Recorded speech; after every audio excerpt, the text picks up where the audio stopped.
So today we will discuss about the text too. So first we will try to sing the Kevalashtakam so that we can sink into the mood of Kevalashtakam, and then we will go on with the explanation of text too.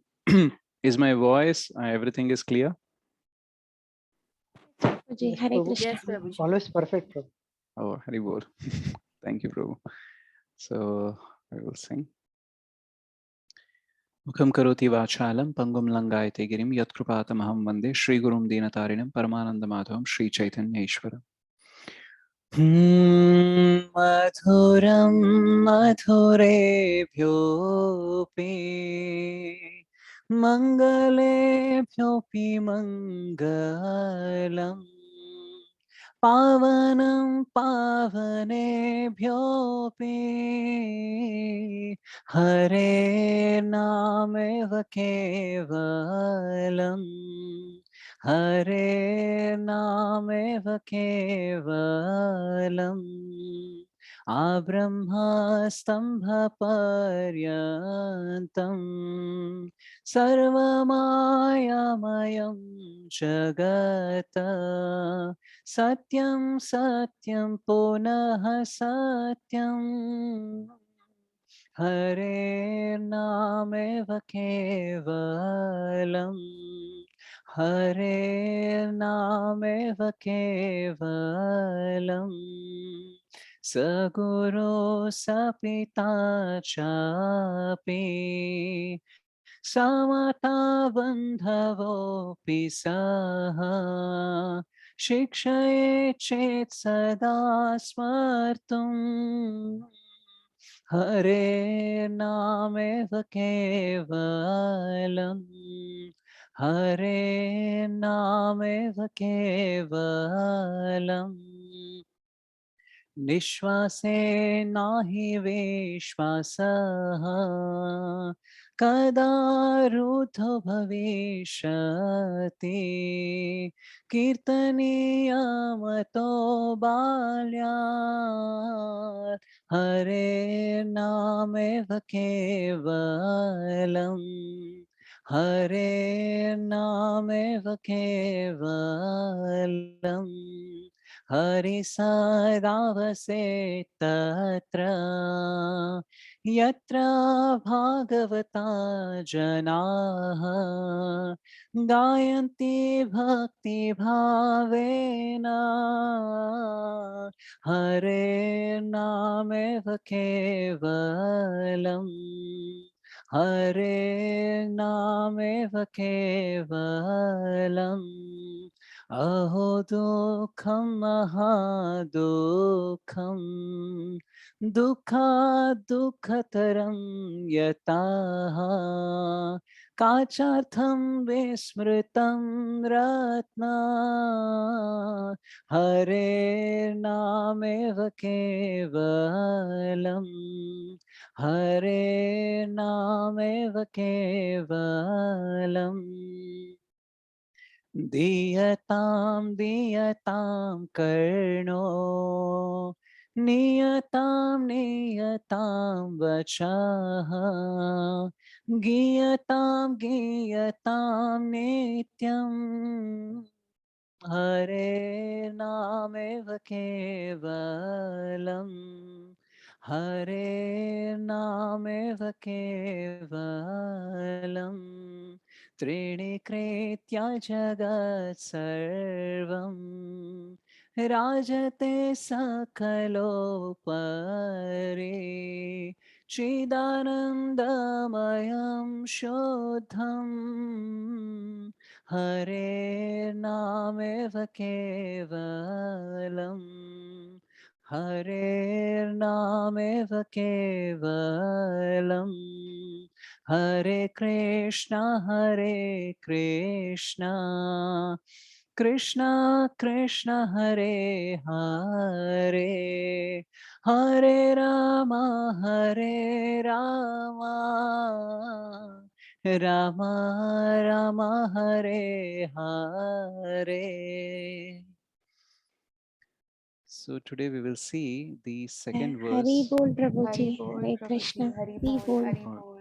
Hari Bol, Prabhuji. Mataji, Hari Bol. So it says, A Brahma Stambha Pariyantam Sarva Maya Mayam Jagat. Satyam Satyam Punah Satyam Harer Namaiva Kevalam. The entire universe, from exalted Brahma down to the lowly clump of grass, is a product of the illusory energy of the Supreme Lord. The only thing that is reality, reality, again I say reality, the holy name of Sri Hari alone is everything. So this verse actually tells us that what we have to actually focus in our life and what we have to ignore. And most of the times we feel that, just by improving our material position, our miseries will go away. We may have a better life over here, a happy life over here. That's what we think. But this verse actually clears so many things out of this topic, that we actually realize that, just by improving our material position, we doesn't get better, anything better in our life. Just the mode of the problems will change, the types of the problems will change, but actually we'll never become happier in this world. So Brahma means Lord Brahma, and stamba means the stump of the tree. When we cut the tree, there will be remain as the stump, no? So that is also known as stamba. And one more meaning for the stamba is the blade of grass or the clump of grass. So sarva maya mayam jagat, it's full of maya. So whether it is Brahma or insignificant blade of grass, everything is filled with maya only. And satyam satyam puna satyam, so only truth is that the holy name is everything. Harer Nameva Kevalam. Eva and Kevalam. So certainly and only truth, right? So in the first verse, we have seen how it is sweeter than the sweetest, how it is auspicious, and how it is purifying. Now we will actually see this in a more profound way to actually compare our spiritual things and material things. So when you are walking on a road, and on the left hand side, you see that there is a one-story building, and on the right hand you see there is a 50-story building. So the difference between the one story building and 50-story building is actually very huge. When you're walking, you can feel this difference. But imagine that you are just flying in a plane and you are just looking down at these two buildings. So the difference between this one story building and 50-story building will be very, very insignificant. So much so that we may not even notice also. So what happens is, this world has dualities. There are wealthy people, there are poor people. There are good looking people, there are ugly people. There are intelligent people, there are unintelligent people. There are people who are healthy and there are people who are not healthy. So the dualities are there. Now these dualities are real. The differences are there. Yes, they are there. They are real. Yes, they are real. But what the problem we have is, these dualities, these differences consume so much of our consciousness that this very differences will become actually life defining for us. If I am poor, then my life defining purpose will become like, I want to prove that world and I want to live a rich life. So the mission of my life becomes that I want to become a wealthy man. If I am not healthy, okay, if I am increasing my weight, I am so much of health conscious, then just decreasing some kgs or some pounds of weight becomes my life defining purpose. If some actually weight, extra weight I see on my body, I feel uncomfortable because my whole consciousness is all about how I can be healthy. Now, if you want to have a proper health so that you can function well, that is okay. But health itself becomes the whole focus of your life, then it is a problem. So similarly, some people who are not so good looking, they feel like, I'm not so good looking, so I'm getting humiliated. So my life purpose is some or other way, I want to become beautiful. So many people spend a lot of money, right? And they do what not, just to look some beautiful. Now the problem here is, the differences are there and they are real and we have to accept that. But if we allow all of them to consume our consciousness, then what will happen is, we will actually miss out the real purpose of life. Now this will consume all our consciousness so much that we have nothing left over to focus on something else. So in general, we have an idea that, today my material condition is not good. Maybe I'm not financially strong. Maybe by health wise, I may not be strong. Maybe in every other aspect, which is material, I may not be in a good position.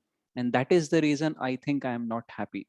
But if I achieve a better position, then I will become happy. If I have some better job, some more income, some better situation, then I can be happy. So we think that just by changing from one material position to the another material position is like, okay, I can be happy. But the problem is, just like our country is a democratic country, that means every person has similar rights, right? So similarly, the miseries are also democratic. They don't differentiate between a poor person or a wealthy person. The miseries will however gonna come. Okay, so the miseries, the types of miseries may be different, the variety may be different. Just like someone who is poor, he may cry that, I don't have a crown on my head. But the person who has crown on his head, his misery is that he's worried. He is feeling insecure because in the want of this crown, someone may come and just chop my head. So the poor is crying because he don't have a crown, and the wealthy man, the man who has crown, is crying because he's feeling insecure. So the misery is there. So just by changing our material position, our miseries will not go away. It is like we are in the ocean. Whether we are drowning at one end of the ocean or the other end of the ocean, we are still in the ocean only. So the point is not that changing our position in the same ocean from one place to another. No, that is not our goal. Our goal is to go beyond this. Now Krishna says in the 8.15 that माम उपेत्य पुनर्जन्म दुःखालयम अशाश्वतम नाप्नुवन्ति महात्मानः संसिद्धिं परमाम गताः. So this world is dukkhalayam and ashashvatam. So what you have to do? Mam upetya. So if you come to me, if you surrender to me, then you'll not have to take this birth again in this material world. So Krishna has never said anything like, this world is sukhalayam and shashvatam. He is being repeatedly telling that, this world is dukkhalayam and ashashvatam. In another verse 9.33, he says, kim punar brahmana punya bhakta rajar shreyastatha anityam asukham lokam imam prapya bhajaswamam. So he says like, Arjuna, some or other way you have come over here. Where? In this anityam and asukham lokam. So somehow you have come here. Now what you have to do? Imam prapya bhajaswamam. So rather than focusing on improving the material condition, what we have to do? You have to focus more on how I can go beyond this world. This dukkhalayam ashashvatam, I can never make it as sukhalayam and shashvatam. So many times we feel that, I can fix this problem and I think I'll be happy. But the moment we fix this problem, the new problem will come up. And the moment you fix that problem, another problem will come up. So the place, this material world is designed in such a way that here you cannot fix all the things. There are some problems which will always be there. There are only few problems which we can fix, but we should never have a notion or a misconception that all the problems of life or the problems of this world can be fixed. So this does not mean that we should not have any material ambitions. Okay, this does not mean that we have to give up material life. But what we have to give up is that the notion that just by making material advancement, I can actually have the fulfillment that I want in my life. Just like we see that, some people, they struggle very hard, they do lot many things in their life, and they go to a great position in their life. So they may be very successful businessmen, they may be very successful athletes and all, but we see that some of them have some relationship relational crisis in their life. So some of them actually struggling with their relationships, struggling with their health and all. So in the want of achieving a great position, they sacrifice so many things that now, though they are in a great position, okay, as materially, maybe as position or money wise and all, but they do not have the fulfillment of the heart because their relationships are not good or their health is not good. So success in professional life cannot compensate the failure in the personal life. So similarly, success in material life cannot compensate failure in the spiritual life. So we have to have material ambitions, but we also have the spiritual advancement in our life. If you feel like, for this material advancement, I can give up spiritual life because material advancement is the only thing that is worth, then what will happen? We will never have the satisfaction that actually our heart longs for. Now, material and spiritual life are related. Okay, the way we are in the material life, it has an impact how we can grow in the bhakti. Okay, if we are like good opulences, we have like a good amount of money and good amount of comfort where we can practice bhakti, we need not struggle much for the money, then it is a good condition. So they are related. Okay, if we are very poor, we do not have money to eat and all, then it is very difficult to perform bhakti. So they are related, but they are not replaceable. So just because I'm so much busy in making money, I cannot say that I cannot practice bhakti. Okay, the time you practice bhakti may differ. Okay, but you can never say that, just by making this advancement, I can compensate that. Okay, so the problem with that is, in general, we see that if material advancement itself is the goal of the life, and the material advancement itself can give us the happiness, then we should see that there are many people and many countries who have materially advanced a lot, but still they are not free from the miseries. They are still unsatisfied.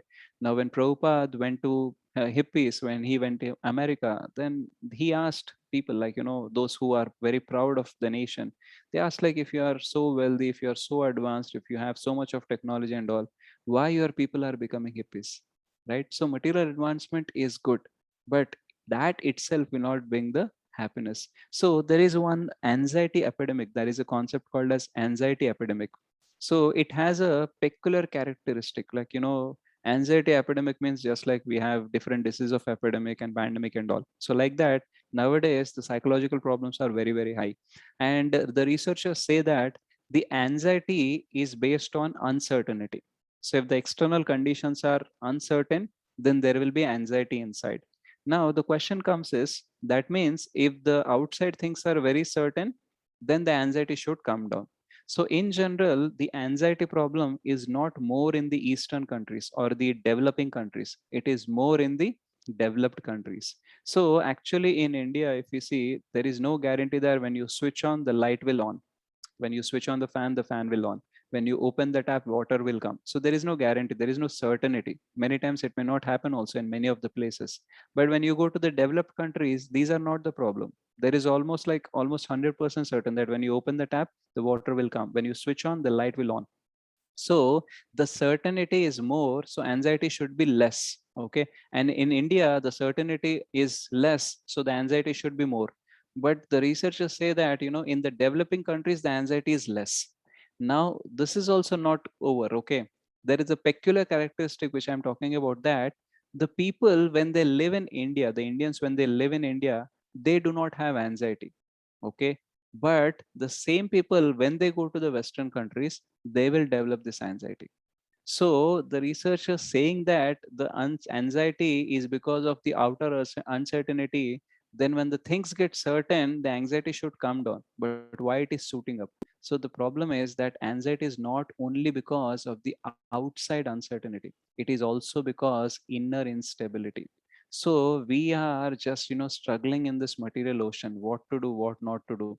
Every time some or other problems are coming, and most of the time all these material things are becoming the definitions for our self-worth, our self-identity. So if I am not becoming the thing which I want to become, let us say if I want to become a cricketer, and if I could not become a cricketer, there is no meaning left in my life. If I want to become a singer, if I could not become a singer, then there is no meaning to my life.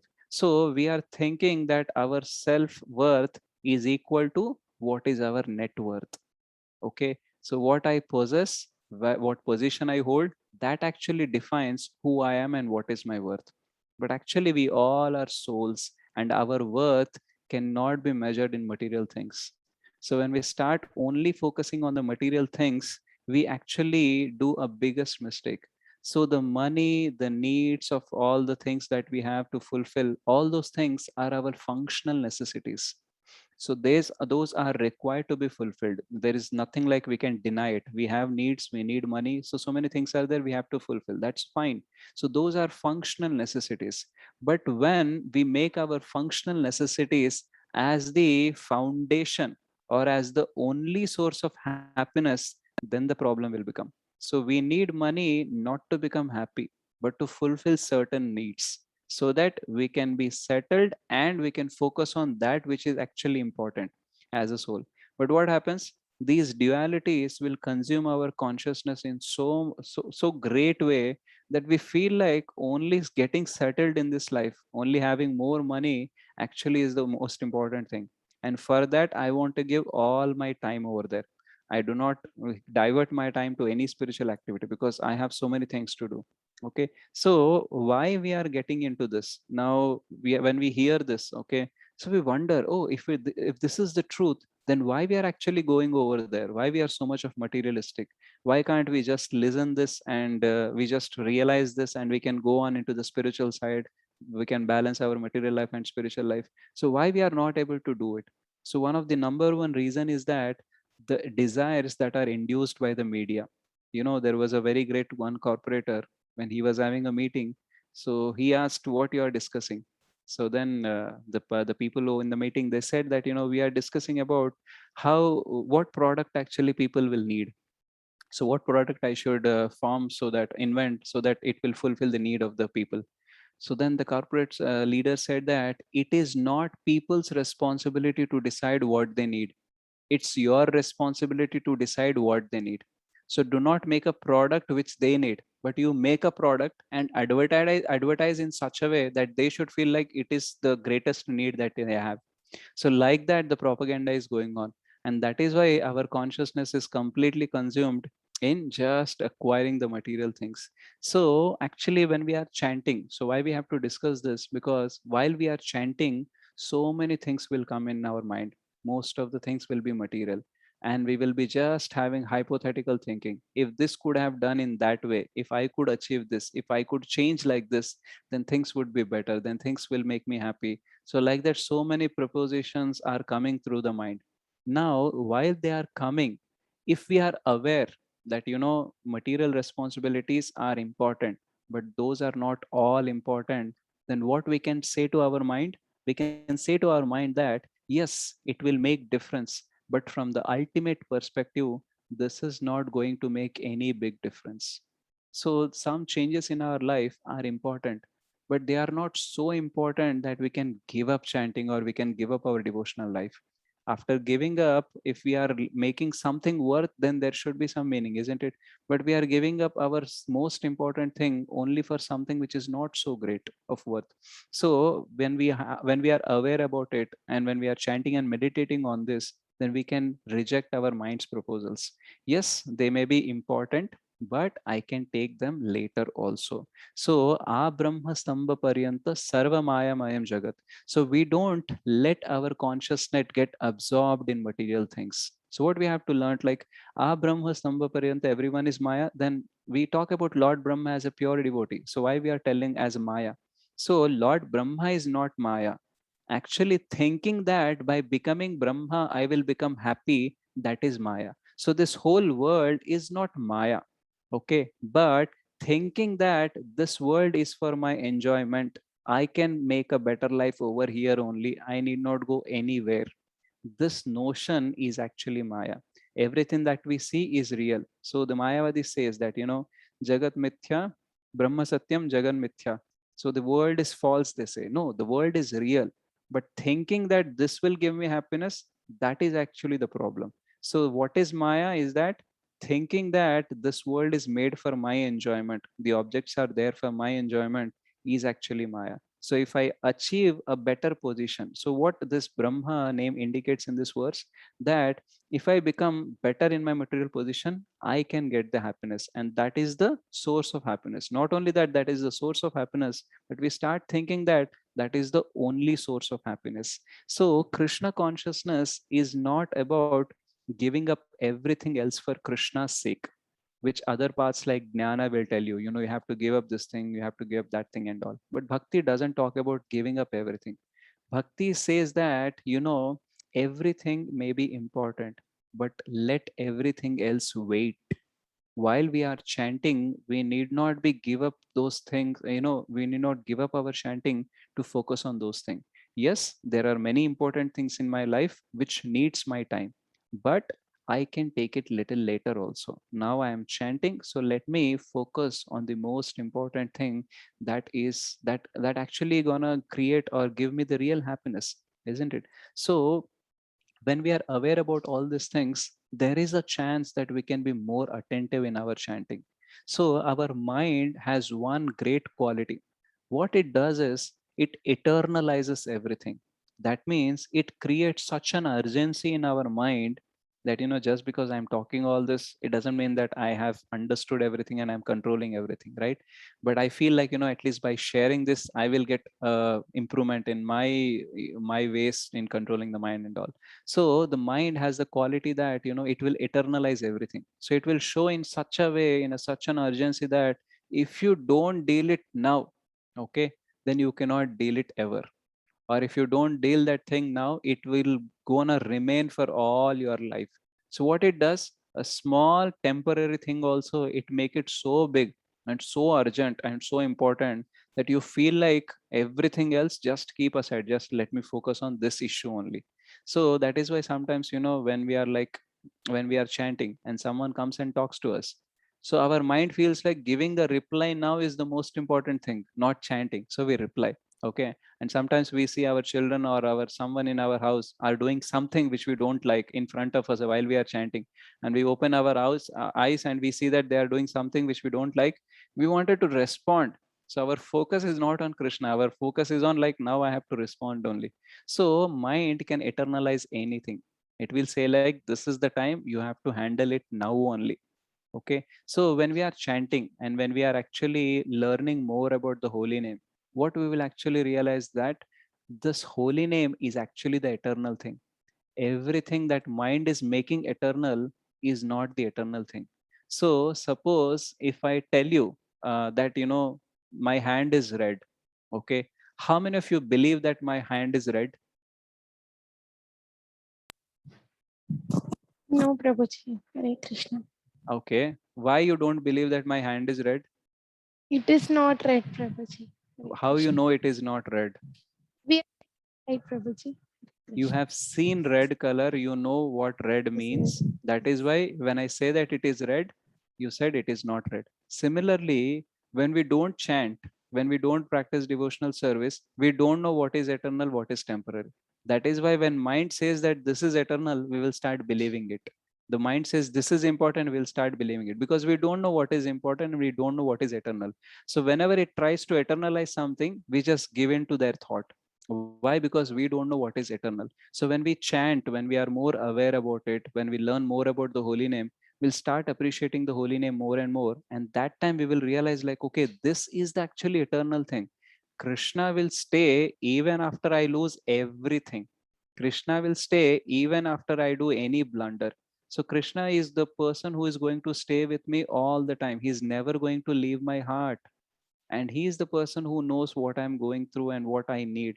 So let me focus on him only first. So this conviction will actually develop. So mind can create many of the artificial dualities in our mind. So there are dualities in the world, but it can create or magnify so many things inside our mind, inside our consciousness, that we feel like, other things are important, not the chanting. So like this, if we completely focus and we can understand that, okay, this is temporary and this is eternal, and this is material, this is important, but this is not all important. And just like when we see the first story building and 50-story building, when we are walking on the road, it makes huge difference. And when we are flying in the plane, it doesn't make so much of difference, we doesn't even notice also. So similarly, when we chant, what will happen is our consciousness is now at this level. Now when we chant, it actually takes it to the higher level. So when we are so much of materialistic thoughts and materialistic life we are living, we are just walking on the road. And that is why everything seems like a big thing. But when we are chanting, our consciousness actually gets elevated. It gets elevated so much that what is the difference doesn't make any difference in our life.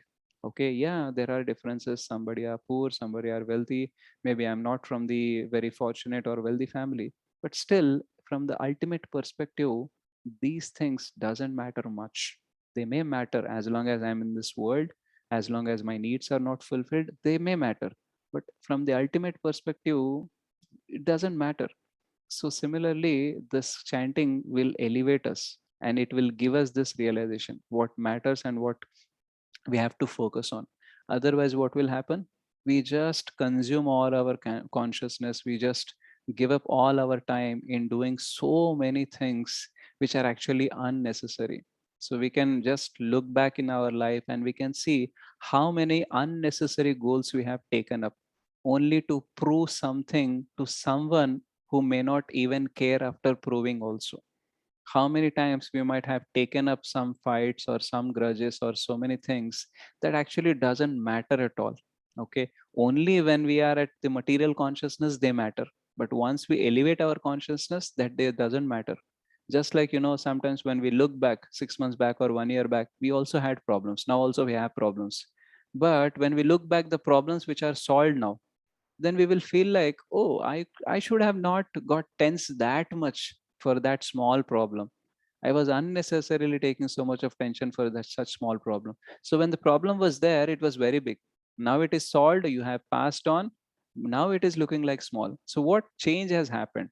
The time has actually moved you further and you could see it from a distance. But when you are in the real moment, there is no distance between you and that situation. You are just in front of that situation and mind is just showing in an IMAX vision that how big problem is this. But as you create a distance, so this chanting, what it will does, it will create distance from you and problem. Then only you will be able to see it. Just like if I put my hand on my face or you put your hand on your face, you can see only your hand. No matter how many things are existing in the rooms, in your surroundings, whatever may happen, you cannot see, you can only see your hand. Only when you move it further, then your peripheral vision can actually see so many other things which are there in the room. So similarly, the chanting will create the distance between what you are seeing. So if we are not chanting, we will see everything through our mind. But when we chant, we don't see everything through our mind, but we can actually see our mind also. Just like I'm wearing the specs, now I can see everything through the specs only. Okay, so let us say this is the mind. So what chanting will do? It will actually create a distance between my eyes and the spec. So I can see the difference between what my specs are showing and what I can see without my specs. So this is the important thing which chanting does. And before we have this experience of having this distance or having this difference between what is eternal and what is temporary, what is important, what is not important, first we have to learn and hear more and more. And after hearing and learning, as Govardhan Prabhu said, we have to practice it daily. So when we practice it daily over a period of time, what will happen? Now today we are walking on the ground, but slowly we'll get elevated to so much high that we will start seeing everything as so insignificant. And then we will realize the truth that Harer Nameva Kevalam. So I'll just summarize what I said. So we have started with the example of 1-story building and 50-story building.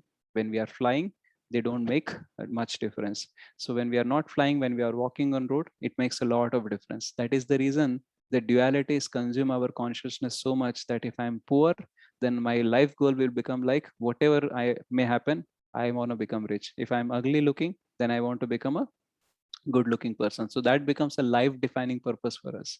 So we think that, by changing our material position, we can become happy. So that is actually Maya. So just because we are changing our material position, our miseries will not go away. Our miseries may change, but our miseries will not go away. We have used an example of the person who is crying because he don't have a crown, and the other person who have a crown, he's crying because someone can come and chop off his head.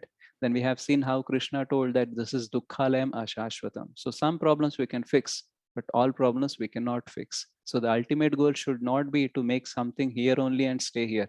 The ultimate goal should be like, let me fix up some things which are helpful for me to go beyond this world. And then we have seen that how anxiety is not only because of the outer uncertainty, because it is also because inner stability. So when everything outside is changing, we actually want get connected to something which is unchanging, and that is the holy name. So the holy name is eternal and unchanging, and this we will realize and we can make out the difference, because mind has a great quality to eternalize everything. So I used an example like how when I say that my hand is red, you did not believe because you know what is red. So similarly, when our mind says this is important, this is only important, this is eternal, then you can make out, because while chanting you will realize that what mind is showing is not eternal. So with this learning and understanding and practice, what will happen? We will elevate our consciousness so that all these dualities will stop impacting us the way it would have impacted when we are not a devotee or when we are not practicing devotional service. So thank you so much. Kevalashtakam ki jai.